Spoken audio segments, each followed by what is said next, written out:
A collection of ghost stories. Volume 1. A novel by Neil Wesson. Chapter 1. Return to Old Ellaby. Over the last 2 centuries, countless ghost stories have been told on a dark, cold winter's evening. Many of these have had a railway station as their location. This little tale is no different to them except in one detail. This story is a true tale. How do I know?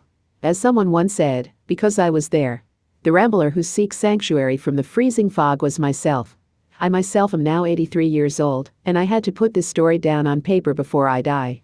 What follows are the events, as I remember them, that happened on a cold winter's night in February 1963. The line now stood abandoned. Lord Beacham's axe had fallen some 15 years since. Where the majestic old steam engines once ran up and down the branch line linking Hull to Hornsea, only a footpath and cycle track now remain. The occasional hiker or cyclist now traverse the once busy line. Only the stations remain, such as the old Victorian station house situated half a mile from the village of Old Ellaby. The warm, inviting light shone out from the windows into the fog-bound darkness of that February night. The building had lain empty for many years. The only inhabitants included the nocturnal creatures of the area and the occasional vagrant. 9 months previous, a retired doctor and his wife had bought the building. His worsening heart condition had forced him into an early retirement, but at 55 he needed a new project, and this was it. Where there were once waiting rooms and ticket offices, now there stood living rooms, kitchens, and bathrooms, all the modern comforts and all done at his own hand. Both the interior and exterior were styled on the Victorian era, a tribute to the original builders of the line. Although the medical profession had taken him into its sphere, he always had been a fan of the Victorian engineers, and the railway builders most of all. Men like Stevenson and Brunel had always been heroes to him.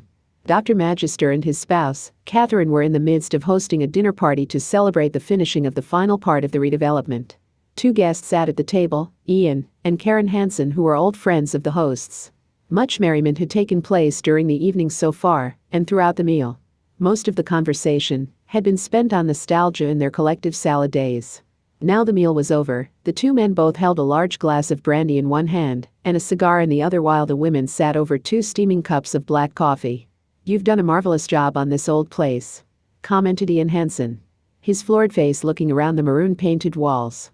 Silhouetted profiles hung on the walls, as well as the framed images of steam engines hanging down from the picture rail.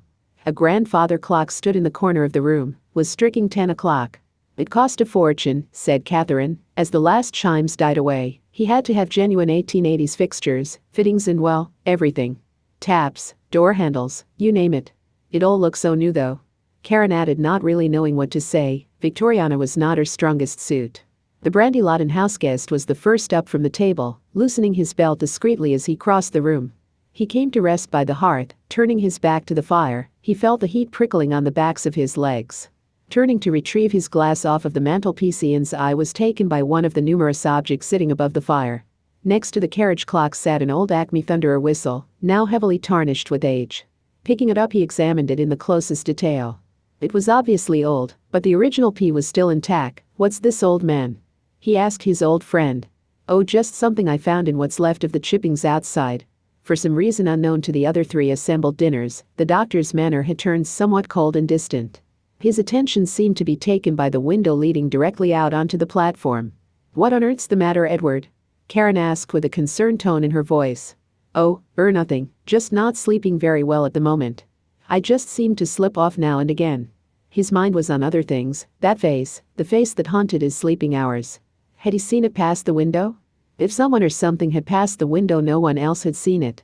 An uneasy silence befell the room. Was it the doctor's imagination, or had the temperature in the room dropped? "It's a strange thing," Edward broke the silence. His tone was grave, so much so that everyone turned, giving him their full attention. "It's funny, Ian, that you should mention that old whistle. It's since I found that thing that my nightmares started." "What nightmares?" his wife asked, a look of concern showing on her face. She knew he was not sleeping well. As for the reason for his unrest, she had no idea. "About 2 weeks ago I found that piece down in the ground at the south end of the northbound platform. I picked it up and jumped up onto the platform to take advantage of better sunlight and to see what I had found. It looked very much like an old stationmaster's whistle. I stood looking up the line, trying to imagine what it must have looked like 100 years ago. I raised the whistle up to my lips and blew. It was full of soil, but I still managed to raise a shrill note out of it. As I turned to come back into the warmth of the house, I caught sight of what I presumed to be a rambler coming down the line. Something told me that he Whoever he was worth a second look. I turned back to look northward up the line, but I saw no one. I presumed it must have been the shadows in the trees forming the outline of a man. That night I had the dream that has troubled me to this day. It really is the strangest of things. I was here, not now though, years ago when the station was active. It was a very busy station then. His voice was distant, as though reaching back through time. He was no longer in the here and now, but remembering days gone by. It was a cold February morning, but I was in my shirt sleeves and waistcoat, the sleeves of the shirt rolled up, my arms cold, the end of my nose numb. A slow-moving cattle train came through the station. It was due to stop off at the cattle loading platform around the bend in the track. I can see it as clearly as I can see you three. It slowly rolled through, and as it slowed to a stop around the partly tree-lined bend. It looked hazy in the dream, though the sun was shining. I took a drink from the hip flask, which I held in my right hand. In the other hand I held a whistle, very similar to the one in your hand, Ian. I can remember which hand I was in. Under my arm I had 2 flags, one green, one red. The signal remained in its lower position, the light shining green. It did not change. No, that's because it was my job to change it. That was my job, station master and signalman for that one solitary signal. It was cold on the platform, so I took another drink from the hip flask before going back into the station house. The sound of a knock came from the direction of the front door. It brought the 3 diners back to the present with a jolt. The doctor remained in the past. "I'll go," said Catherine, leaving the table. I cannot imagine who it could be at this time of night though. As his wife disappeared out of the room, the doctor continued his tale. "The next thing I am aware of is waking up in this very room, or should I say the station master's office. The fire is blazing. The bell is ringing, traffic coming up the line, the express is on its way. It would stop, though today the signal is a dread. The cattle train was still offloading. Had he changed a signal? I could not remember, doing the actual act of pulling the lever. Yes, of course I had, and I always did. That was my job. The noise of the engine wasn't right though. By the sound it was at full steam, not powering down like it should have been. I jumped out of my chair, knocking over the empty hip flask, which fell to the floor from its resting place on the chair arm. I hurried to put on my hat and coat. They wouldn't go on correctly. I felt disorientated, falling against the wall next to the door at one point. How long had I been asleep? I did not know. In a state of half undress I rushed out onto the platform. No one was there. The express was not in service on this pass. The carriages were empty. The train thunders through the station. The cut is filled with smoke and steam, making visibility difficult. The last 2 cars of the train passed me. The only thing I saw was the guard at the rear of the brake van hanging his flask up next to the red flashing lamp denoting the end of the train. The brake van disappeared around the bend in the track. How had this happened? I said to myself. I looked up at the signal. Now I come to think about it, I was standing in the same spot as I stood the other day, when I found that whistle. The signal was at green. The doctor was speaking even more slowly now. It was all my fault. I must have been worse for wear with drink, and not changed the signal. He sat back in his chair, exhausted by the tale. His eyes stared into the middle distance. Remorse filled his heart. It was only a dream. The reassuring voice of Karen spoke calmly to him, reaching out to his troubled soul. The attentions of the 2 guests were temporarily taken by the returning of Catherine into the room, and she was not alone. Following closely behind her was the figure of a man, well wrapped up against the cold winter weather. On entering the room he made straight for the fire, bending down in front of it and outstretching his hands toward its warm glow. Catherine, leaving him to warm himself by the fire, came over to the table to inform her husband and guests of the newcomer's situation. This young man got lost when the fog came down. He's on his way to Hornsea. The poor man looks half frozen to death. I told him he could come and warm himself by the fire. He's been walking all day. I'll take a look at him, give him a quick check over in a moment," said Dr. Magister. Before standing from his chair to attend to the latest guest, he finished his story of his dream. I heard the slamming on of the brakes, screeching through the cold morning air. The thumping sound of the boiler, added to the plumes of smoke coming from the funnel rising over the trees, clearly indicated to me that the driver had put the engine into reverse. The iron wheels scraped along the rails, sparks flew up from wherever metal touched metal. The mighty engine continued towards the last truck in the stationary cattle train.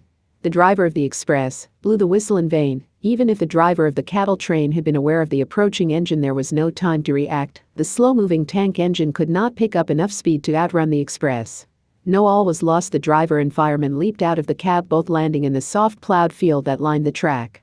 The almighty sound of the crash came as the back end of the brake van of the freight train ripped off the smoke box of the express. The express pushes the smaller train 200 yards up the line before running out of steam. Fortunately, the freight train was empty of people or beast, as was the engine of the express. The guard in the brake van was thrown across the compartment and instantly broke his neck on the brake wheel in the center of the car. Death was instant. I suppose it was lucky that there was only one causality from the crash. You are speaking as though it actually happened, Edward. Ian was puzzled. Was his old friend losing his mind? Could he no longer determine reality from dreams? The other day I took out the last of the old cupboards in the outhouse, and I found this. He hands an old newspaper cutting from his breast pocket to Ian, who, once furnishing his nose with a pair of reading glasses, studied the piece. It is a report of the crash in my dreams. Just a coincidence, I'm sure of that. After all, we are both men of science. We cannot condone a link between dreams and reincarnation. No, of course not, faltered the doctor as he walked over to the newcomer. As he did, Catherine gave a concerned look at her two oldest friends. The rambler still remained bent over the fire. Now, my man, said the doctor, let me take a look at you. It's all right, I am a doctor. The walker slowly turned to face the doctor as he became upright. His features were obscured, his hood remained over his head covering his face. His hand slowly came up to his head to remove the obstacle. At the table the two women spoke in hushed voices about Edward. Is he all right? Karen asked Catherine. I don't know, he's been a bit distant these last few days. He won't tell me why. You know what he's like. This is the first I've heard of any of this. Dr. Magister suddenly felt a dread the like of which he had never experienced before. Not only had someone walked over his grave, but he felt as though he was been buried alive. A pain shot across his chest as his heart spasms out of control. The last thing he saw, before he fell to the floor, was the hideous burned and twisted face of the guard he had last seen disappearing into the trees from the back of the brake van of the Hull to Hornsea Express of 1888. The end.